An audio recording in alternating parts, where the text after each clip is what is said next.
Smell what the flock is cooking. Flock up or flock off, not you. You stick around because it's about to go down. You know, flock with the most energetic entity in the Eagleverse. You already know how I like to do around this time, about this time, at this time. We here on a turn up Tuesday, a Swoop Day Tuesday. Swoop in, scoop in, do what you're doing when you're doing what you're doing. We're going to get into a few things, man. You know you're now rocking with the most, flocking with the most energetic entity in the Eagleverse. I don't know if I said that. I'm going to let you know right now, once again, because it's what I do. Why do I sound like Stephen A right now? It's kind of flocking me. I don't like it. Regardless of what, we're going to get into a few things today. What we got for your flock pots, what we got for your flock pots, what we got for your flock pots. We're going to get into a little bit of we're going to call this the postseason. You know, the season after the postseason. But before to do the most season, you know, when you got your free agents, we got the draft coming up and all kinds of things. This is the postseason. I'll tell you why in a second. We're going to get into a little bit of Micah versus DeMarcus. Things are still looking crazy down there, wherever the flock they doing. It's bugged out. And what else did I have on the dock? What else I have for the flock pots? Yeah, that's about it. Michael versus DeMarcus, the postseason, a few things where I think a few dudes are sticking around and yeah, let's get the flock into it. But before we do that, man, let's keep the maniac thing. Get the nest, keep it out of the way. Where's my nest at? Please like and subscribe. If you bought that fly, goes fly. Drop a comment in that box. If you flying with the flock, let's fly. Do remember, join that maniac thing. Note again, you hit that bell, you get a bang. Whenever I'm on this YouTube thing, let's fly. And while that's the maniac thing, let's keep the main thing. Hope this video finds you good vibes, good tides, fly skies. If you're not there, I hope this helps you get there because we about to go there. Oh, yeah. And shout out, you know what? We are 6 subs away from 1,000. What? We're doing this thing 1K. We really in here, baby. Thanks for all the shout outs out there. Thanks for all the comments, the support, the subs, everything. The mama flocks, the papa flocks, the flockitas, the flockitos, flockers and flockettes. Everybody out there flock with the flock, man. It's a little organization, it's a little community, sub-community of all things Eagles of the Eagleverse that we got going on in here, man. Just having fun. It's really therapy. That's what I've been saying since the beginning, man. This is really therapy for an Eagle Maniac. And I'm pretty sure there's a whole bunch of y'all out here who feel the same damn way I be feeling sometimes when I be feeling how I be feeling. And maybe not. Who cares? But we're gonna say the good for last. We're gonna step outside the nest, turnover Tuesday type deals, if you will. We're gonna get into that little things. I'm bugging over here. We got Micah versus DeMarcus, man. I don't know why. Am I crazy? It's just so funny sometimes to see, like, you see teams like the Niners just crumbling in the end, you know, getting so close, even though we was right there last year. I saved, and I forgot. I feel like I didn't get one of the hairs. Don't you hate them? It's like this one's poking up. Regardless of what, right? We got teams like, even though it happened to us last year, I don't give a damn. It just feels good. I'm laughing at you now. So we got the Niners. I got into a little bit with the Niners last week, like, you know, how it's just stupid. And actually, it brings me to something that I heard. I believe it was Ilia Topuria. If y'all watch the UFC this weekend, what a freaking fight. Ilia Topuria talking about, you know, things as far as that fight. He was an underdog. He wasn't supposed to win that fight. He went and he crushes it. And he just said something that rings so true. I know I said I'm about to talk about the Cowboys. I'm a maniac. You know, we be spinning over here. This is what we do. But just like, it brings me back. It's gonna get back to them. Just listen. Just the fight. He's like, what did he say? It's much more important what's in front of you than what's behind you. And I was trying to find a dope way to say that all season about the Niners because it just seemed like they kept looking back to us last year in the NFC Championship game. Dude, they were talking about us during their Super Bowl week, bro. Could you imagine? Albeit, I know we did lose the previous year. But could you imagine us during Super Bowl week talking about something that happened in the past? Not just the past, not a week ago, a year ago, bro. A year and 2 weeks ago. These dudes were still talking about us before. And you know you got to keep your eyes on the prize, man. And shout out to that dude, Ilia Topuria. What is his name? Ilia Topuria. Yo, and I mean, the other dude, he smacked him up. He's top dogs in the UFC, man. He was like a top dog. Volkanovski, bro, top dog. Like, and you know, getting shaky, you know, first round, but the dude came back first round. I'm like, oh, he's a real champion. Like, damn, he about to take this thing. Then second round, bang, Ilya said, nah, bro, I told you I was going to knock him out. I was rolling around off, but I got him. You see me, I knock him down. Dude's Georgian and Spanish. It's crazy. Like, dude, it's crazy. So, yeah, UFC over there in Spain, right? So I say all that to say this, right? You got them bugging out, talking they trash, how they always talk they trash about us. And then, you know, these guys, they have a similar mind state.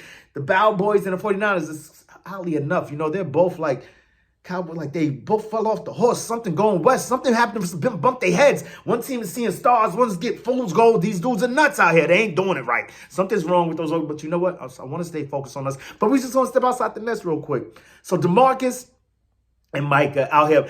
DeMarcus said something crazy last week. I believe I touched on it in my last video. DeMarcus talking about, we were tired, things happening in the season.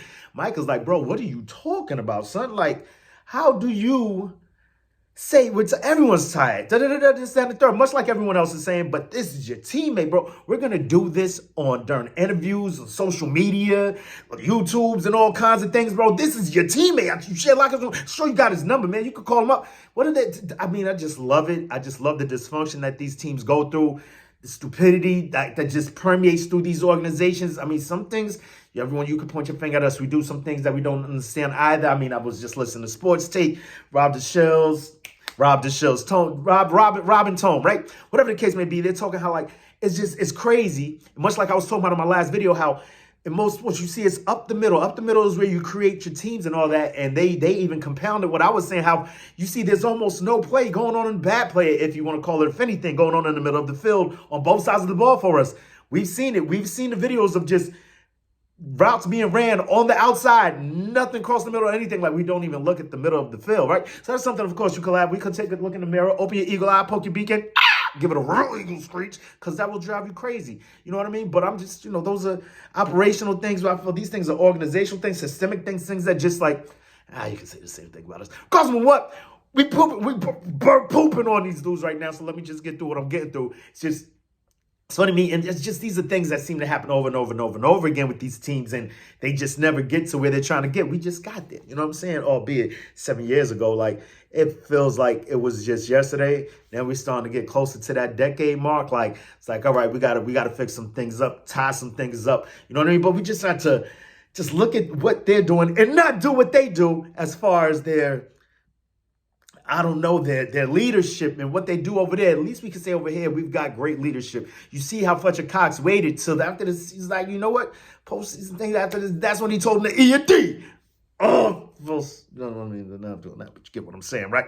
But we say all that to say this, that now after that season, after that ends, after talking trash about them, we got to do what we got to do and keep our eyes on the prize. Keep looking forward, keep looking forward, keep looking forward. It's much more important what's in front of us than what's behind us. So I'll transition in that sense, in that way, in this way, to say that there are brighter days ahead, at least for us, at least as far as I can see, at least as far as I hope.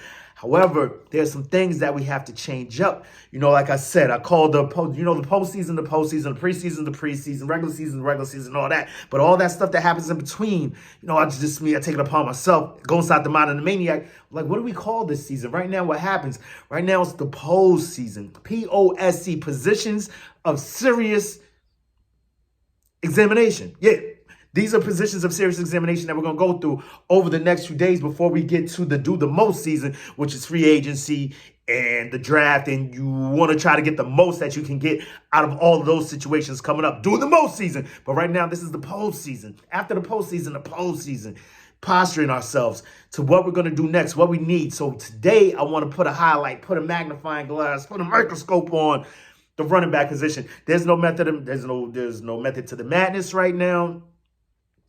This is what it is, and this is how I'm going. First that came up to my mind was the running back position, because I believe, at least as it stands right now, and we're seeing the current climate of what's going on with running backs in this league, that's something that I believe can be addressed rather easily. Initially, I thought, I'm looking at guys like Singletary. I'm like, yeah, you know what?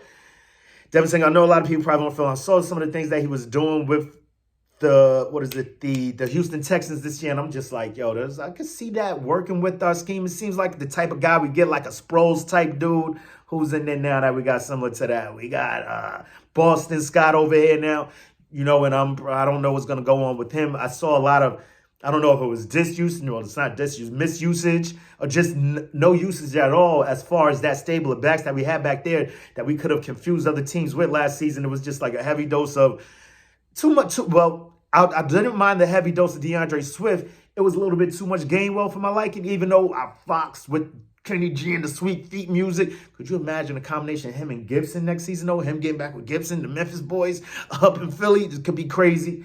There's a whole lot of things we can see going on. But like I said, it's just something I feel that can be easily addressed. Not to mention, I was thinking, I don't know if I wasn't thinking big enough as far as the running back position goes prior to seeing what was on the table. Thinking of guys like Singletary and Gibson, but then I'm like, shoot, this dude's up there like Henry.